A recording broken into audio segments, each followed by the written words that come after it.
Em seu primeiro ano como presidente dos Estados Unidos, Donald Trump demonstrou uma apatia e um desinteresse pela América Latina inéditos nos tempos modernos, segundo especialistas.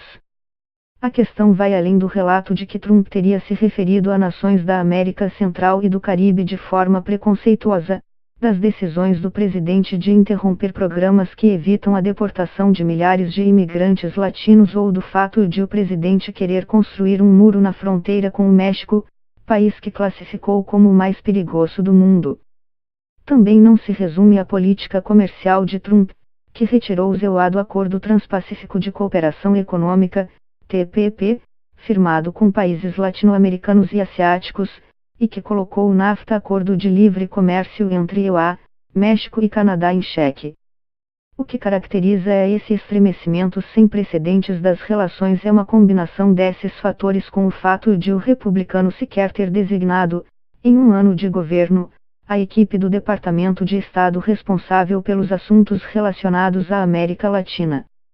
Já se comentou em outras administrações que Washington não se importa com a América Latina, e isso é um fato, mas agora é dramaticamente pior, avalia Michael Schifter, presidente do Diálogo Interamericano, um centro de análise sobre a América Latina, baseado em Washington. O desinteresse pela região como região não tem precedente, afirmou Schifter. E as consequências disso já se vislumbram: uma deterioração da imagem dos Estados Unidos na América Latina e a crescente influência da China na região.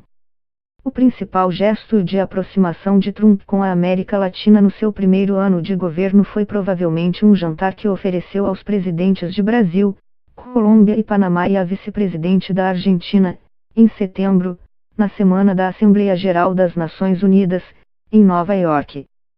Mas nem mesmo esse breve encontro decorreu sem contratempos. Durante a conversa com os outros governantes, Trump expressou seu assombro com a rejeição, pelos países da América do Sul, de uma alternativa militar na Venezuela, e chegou a perguntar se eles estavam certos dessa decisão. O presidente do EUA também teria surpreendido os convidados presentes com sua desinformação sobre temas regionais. Da Casa Branca, Trump incrementou sanções econômicas contra altos funcionários da Venezuela e impôs sanções financeiras ao governo de Nicolás Maduro, que classifica como uma ditadura. Mas Trump evitou, até o momento, o que seria um golpe bem mais duro para Maduro aplicar um embargo petroleiro à Venezuela, como já foi sugerido pelo presidente argentino, Maurício Macri, e o secretário-geral da Organização dos Estados Americanos, OEA, Luiz Almagro. Defensores dos direitos humanos, como José Miguel Vivanco, da ONG Human Rights Watch, têm criticado Trump por silenciar diante de abusos cometidos por outros governos e de irregularidades denunciadas na recente reeleição do presidente de Honduras, Juan Orlando Hernández, um aliado de Washington. O presidente interrompeu ainda as conversas entre Estados Unidos e Cuba iniciadas por seu antecessor Barack Obama após meio século de hostilidades entre os dois países. Especialistas encaram todas essas medidas como respostas pontuais da Casa Branca à máxima de Trump de colocar os Estados Unidos sempre em primeiro lugar, não como parte de uma política internacional clara e estratégica. O governo norte-americano não é visto como um sócio confiável pela América Latina, diz Oliver Swinkel, professor de Relações Internacionais da Fundação Getúlio Vargas, FGV. Os Estados Unidos não têm um projeto para a América Latina. Um diplomata brasileiro me disse que não sabem nem com quem falar.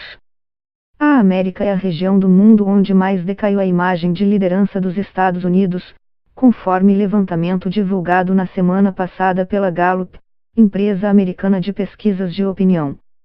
O percentual de aprovação do continente em relação ao governo do EUA passou de 49% no último ano de Obama para 24% na gestão de Trump.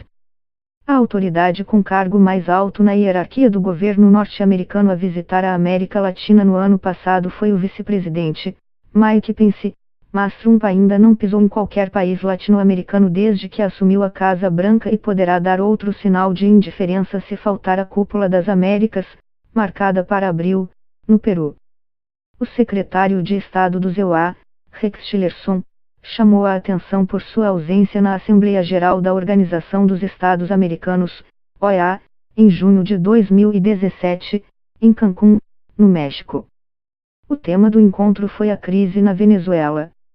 Por outro lado, a China tem demonstrado crescente interesse pela América Latina, com 3 visitas do presidente Xi Jinping à região desde 2013 e reuniões como a realizada na segunda, no Chile, entre o chanceler chinês e ministros de relações exteriores latino-americanos. A China é o primeiro parceiro comercial do Brasil e segundo parceiro comercial da maioria das nações da América Latina. O peso relativo das importações de produtos da região cresceu a partir do ano 2000, enquanto o dos Estados Unidos se reduziu. Investimentos e empréstimos chineses são vitais para países como a Venezuela.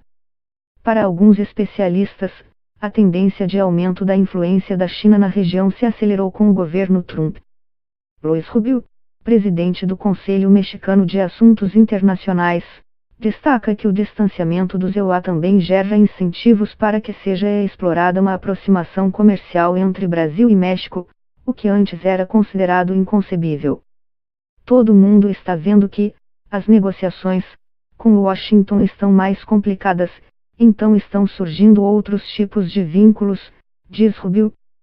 As relações entre EUA e América Latina devem continuar esfriando nos 3 anos que faltam de governo Trump.